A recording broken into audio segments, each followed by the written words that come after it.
Magandang araw mga bata, no? Welcome muli kayo sa ating lesson sa araw na ito. So, ang ating pinag-aaralan dito ay mula sa ating wikang Tagalog at kung ano ang mga katumbas nitong salita sa wikang Ingles. So itutuloy natin yung ating lesson may kinalaman sa mga prutas. So ibang mga prutas naman, ibang laruang prutas ang ating gagamitin para ma-identify natin kung anong mga katumbas na pangalan nito mula sa ating wika dito sa Pilipinas papunta sa wikang Ingles. So ito na yung una nating prutas na gagamitin. Siguro ang ilan sa inyo ay pamilyar dito, yung iba naman ay hindi.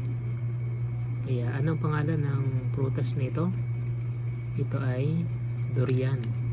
So baka ang iba sa inyo ay hindi gusto na kumain nito kasi medyo mabaho talaga. At syempre pa, sabi ng ilan, kahit mabaho naman ay masarap daw ito, no?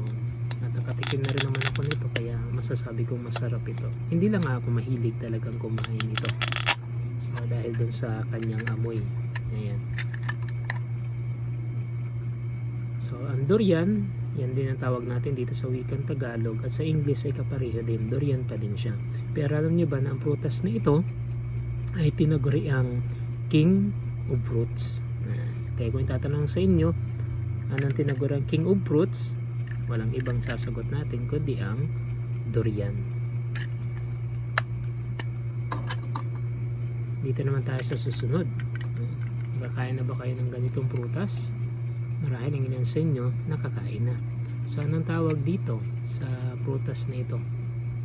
Karaniwan na dito sa atin sa Tagalog, ginagamit na rin natin yung pangalan talaga na dragon fruit.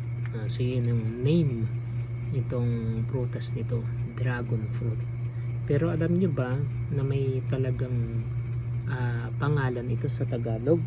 Pero hindi lang masyadong kilala, hindi masyadong ginagamit kasi nga dragon fruit na ang ating nagagamit. So ang pangalan niya nito sa Tagalog, tinatawag siyang pitaya, pitahaya, o doon naman sa ibang mga lugar tinatawag naman siyang sanyata, no? Kung ganun yung pagka-pronounce nila doon. Pero tulad ng sinabi ko, mas ginagamit natin, no, yung dragon fruit na pangalan. So na-adapt na natin yun. Okay, ito ikatlo tayo, no? Tayo sa ikatlo. Ito, pamilyar na pamilyar kayo dito, ano? Siyempre may mga juice pa nga na ginagawa mula sa prutas na ito. So ito ay pinya, no, sa wikang Tagalog.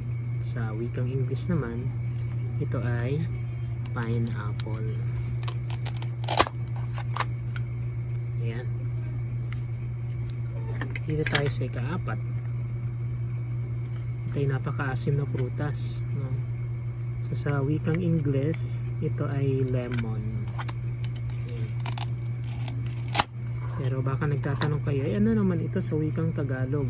Siyempre pa, tulad ng mga sinabi natin kanina, ina-adapt na rin natin yung pangalang lemon.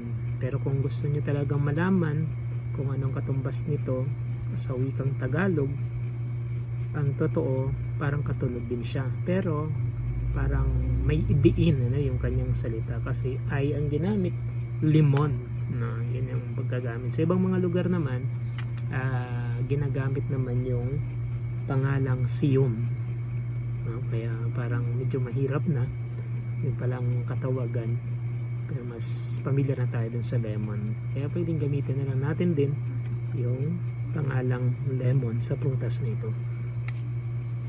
Ang sunod naman, panghuli, ay ito. Siyempre pamilyar kayo dito. Siyempre kilalang kilala natin ito, ang ubas, no? At madali na siya sa wikang English kasi pamilyar nga tayo sa prutas nito. Siyempre pa, ang katumbas nito sa English ay grape, no? So dahil marami siya, grapes, no? Okay, so yan lang ang ating lesson ngayon, no? At sa susunod, maghanap pa tayo ng iba pang mga uri ng mga prutas na para malaman natin yung mga native na pangalan nila sa lugar natin sa Pilipinas, at ganun yung katumbas nito sa English. Bagaman yung iba hindi talaga natin alam o kilala dahil nga na-adapt natin yung mga iba't ibang pangalan na mula sa ibang bansa o sa wikang English mismo. So yun lang mga kids, mga kiddos, maraming salamat sa inyong pagsubaybay sa lesson natin araw-araw. Sana may natutuhan muli kayo sa ating vlog na ito. May kinalaman sa Tagalog English tutorial para sa ating lesson for today. Maraming salamat sa inyo. Bye-bye. At kung hindi pa kayo nakapollow, pag-isuyo pong mag-follow, i-share na rin ninyo sa mga bata na gusto pang matuto tungkol sa mga simpleng mga kaalamang ito. Maraming salamat!